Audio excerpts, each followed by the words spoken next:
Lalagyan niyo pang dalawa yung nakita ko? Mali naman ang interpretasyon mo sa nakita mo eh. Nilalagyan mo na mali siya. Ako pa tong malisyosa ngayon? Ako? Sa tingin mo ginusto ko to, ha? Sa tingin mo, Ayla, ina-enjoy ko to? Katulad ng pag-enjoy mo kasama yung asawa ko sa moment nyo? Pwede ba? Maupo muna kayo. Maupo kayo. Ano? Hindi ba kayo mag-uusap na maayos? Ha? O baka naman gusto niyong parehas sa kulungan matulog? Ako wala pa akong tulog ha. At lahat ng mga nandito, pati mga kapitbahay ninyo, labog-labog, nagising dahil sa eskado ninyo. Uy, di ba ano yun? Yung abogado? Magandang gabi ho, Kap. Attorney. Magandang gabi rin po, Attorney Liliet Matias. Hindi niyo na po kailangan magpakilala. Sa katunayan nga po, isa ako sa mga tagahanga ninyo at aliw na aliw din po kami sa inyo. Ganun ka lang naman talaga, Lilet. Para kang isang magic trick na hinangaan at kinaaliwan ng mga tao sandali. But the truth is, hindi naman talaga sila naniniwala sa'yo. Ang cute-cute niyo po, Atty. Matias. Idol! Idol! Eh, bakit naman ho kayo naaaliw sa akin? Eh, hindi naman ho ako nandito para magdala ng magic trick sa inyo. I'm here as the legal counsel of Mr. Samson Guerrero. At hindi na po muna siya magsasalita. He'd like to exercise his right against self-incrimination. Kapal talaga ng mukha mo. Ikaw pa itong may lakas ng loob kumuha ng abogado. Feliz, pinoprotektahan ko lang yung sarili ko. Yun na nga yung problema eh. Sarili mo lang ang iniisip mo. Eh ako? Ha? Naisip mo ba ako?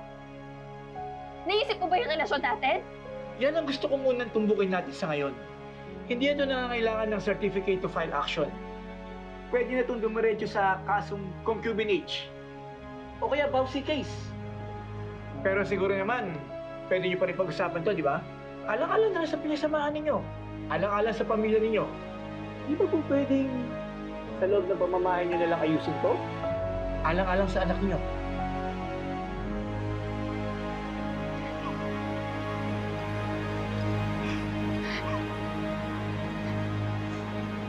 Bakit? Wala ko kami, anak.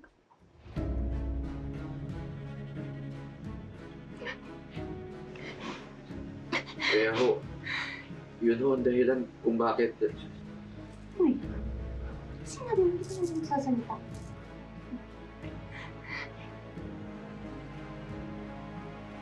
Please, sorry.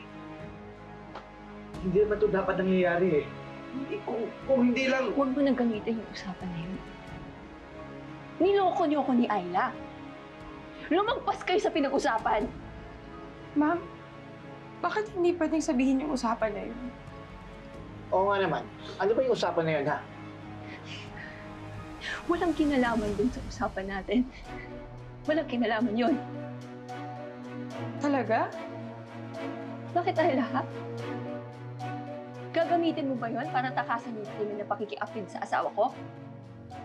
Wala kami ganung kasalanan. Kung paano mo unang ginamit yun para agawin yung asawa ko? Hindi ko siya inagaw. Ginagawa ko lang yung trabaho ko bilang baby maker nyo.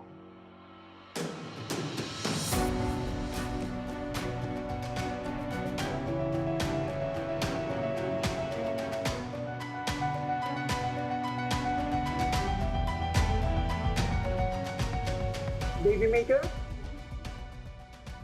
Mrs., totoo bang sinasabi niya?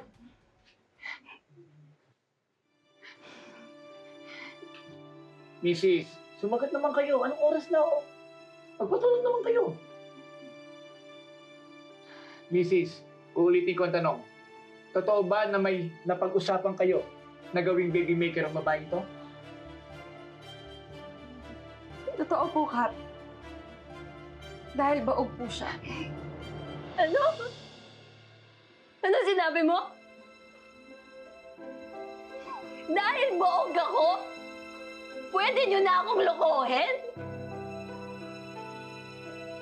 Ilang beses kong tinangging maniwala sa lahat na nagsumbong sa akin.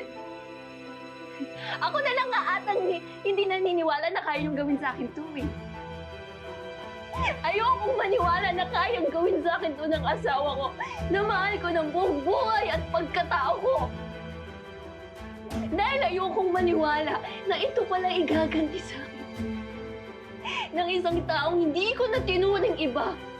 Mula pa nung estudyante siya hanggang sa naging kasabay namin. Tinulak niyo ako eh! Lagpas sa hangganan ng kabaitan ko! Tinulak niyo ako!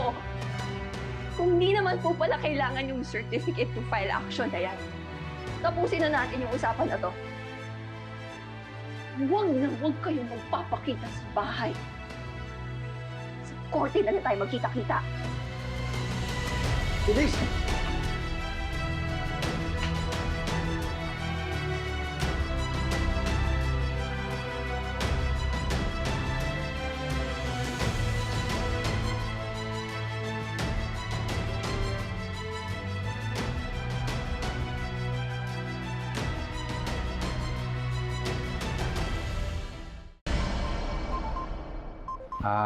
Excuse me, I have to take this call. Hera, please take over.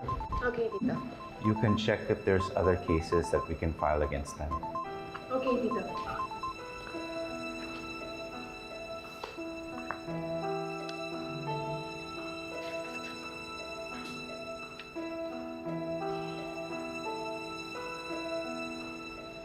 Si Attorney Spunky po. Ito po yung photocopy ng detailed report ng barangay doon sa supposed conciliation nila. Nabasa na ba ito ni Attorney Spanky? Hindi yung detailed minutes. Okay, thank you. Oh, go ahead. Thank you. Sorry, nag-backtrack lang.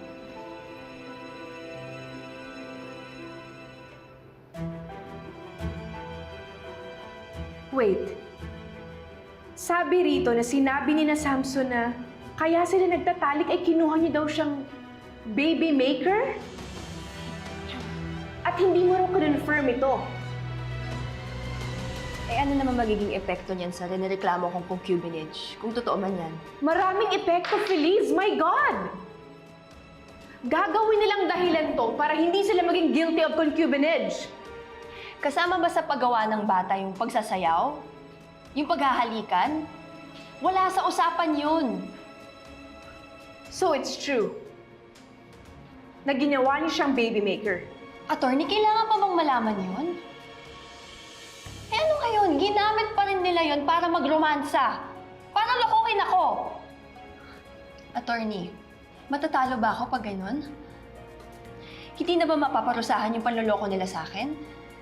Lalo na at yung Attorney Lilet Matias yung abogado nila. Nabasa ko yung tungkol kay Attorney Matias. Magaling daw siya. Kapag ginamit niya ba na baby maker namin si Ayla, matatalo ba ako, Attorney?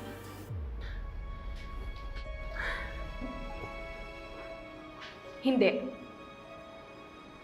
Hindi tayo pwedeng matalo.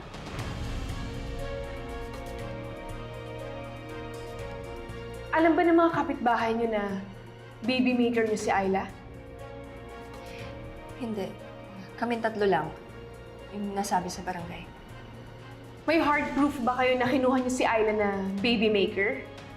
Bukod sa sinabi ni na Samson at Ayla sa barangay, meron ba kayong kontrata o kasulatan? Did I miss anything? Nothing, attorney.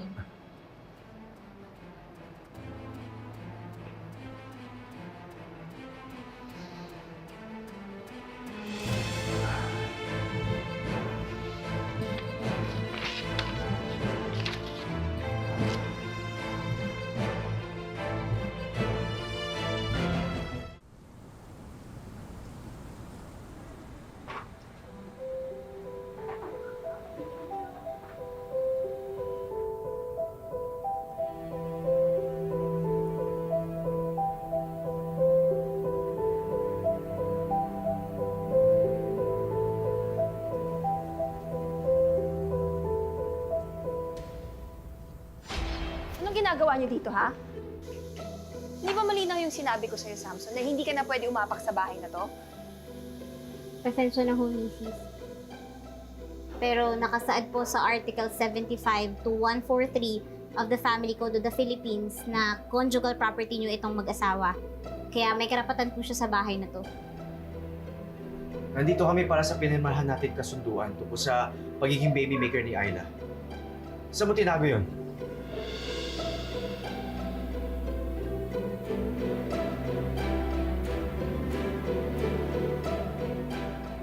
Anong pinagsasabi mo, Samson? Gagawin mo talaga to. Feliz, maawa ka naman, oh.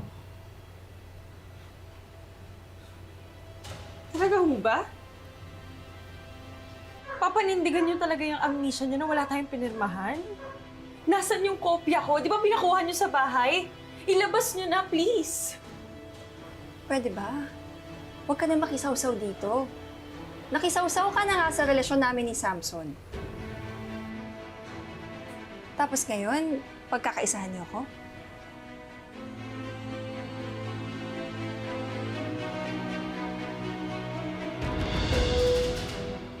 Mrs., hindi ho namin kayo pinagkakaisahan.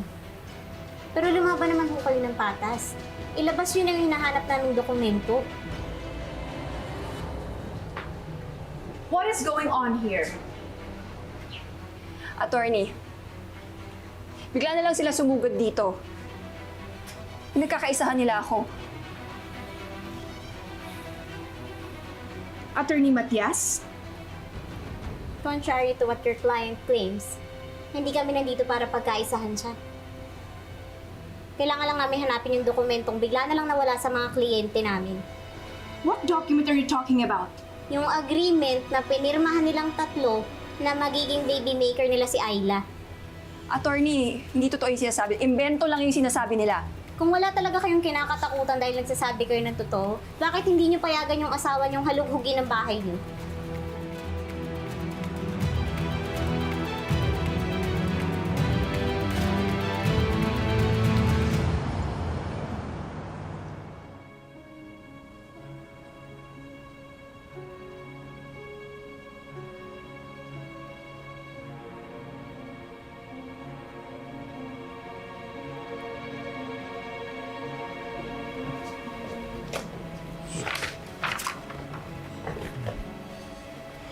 Halika, samahan mo ako. I can smell your desperation, Lilette. Alam mo, pinapagod mo lang yung mga lovers eh. Pinapagod mo lang sila sa paghahanap ng isang bagay na hindi naman nag-e-exist dahil gumagawa ka lang ng kwento. And really, Lilette? Sa ganitong paraan mo gustong maipanalo to? Coming from someone na nag-imbento ng kwento tungkol sa kidnapan para lang siraan ako kay Attorney Meredith. Sa ating dalawa, ikaw ang may history ng pagsisinungaling. Gusto mo magkwento pa ako dito? Kasi ako kaya kong patunayan. Stop with your lies, Lilette. Mag-blush on ka, Attorney Era. Namumutla ka eh.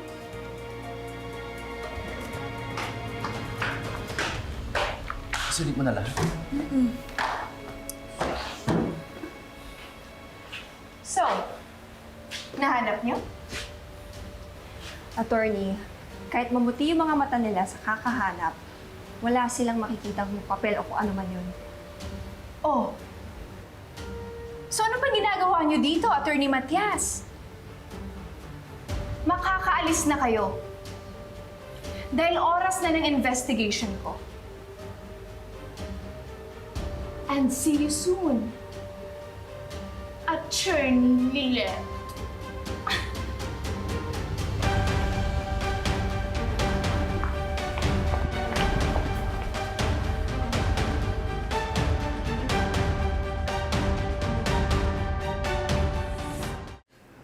I already advised you and Felice not to file the concubinage case, but you insisted on this case. You know, it would have been much easier if you would have filed another case. Why? So- Hindi ba natin may ipapanalo ito kung concubinage? Just because of what Lilette said?